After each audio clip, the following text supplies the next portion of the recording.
शादी का पहला साल सबसे ज्यादा नाजुक होता है। इसमें गलत फहमियां भी होती हैं, तवक्कुआत भी और सीखने के लम्हात भी। अगर रिश्ता बचाना है तो उन बातों का ख्याल रखो।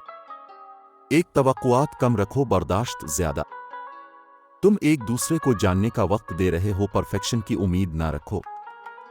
दो, हर छोटी बात पर बहस न करो। कभी कभी खामोशी रिश्ते को टूटने से बचा लेती है। तीन, खानदान को बीच में मत लाओ। तुम दोनों का रिश्ता है, तीसरी राय सिर्फ फासला बढ़ाती है।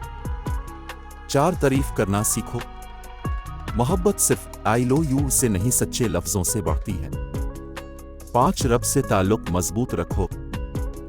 जिस रिश्ते में दुआ शामिल हो, इसमें बरकत खुद आ जाती है। याद रखो, शादी सिर्फ दो जिस्मों का नहीं, दो दिलों का समझौता है।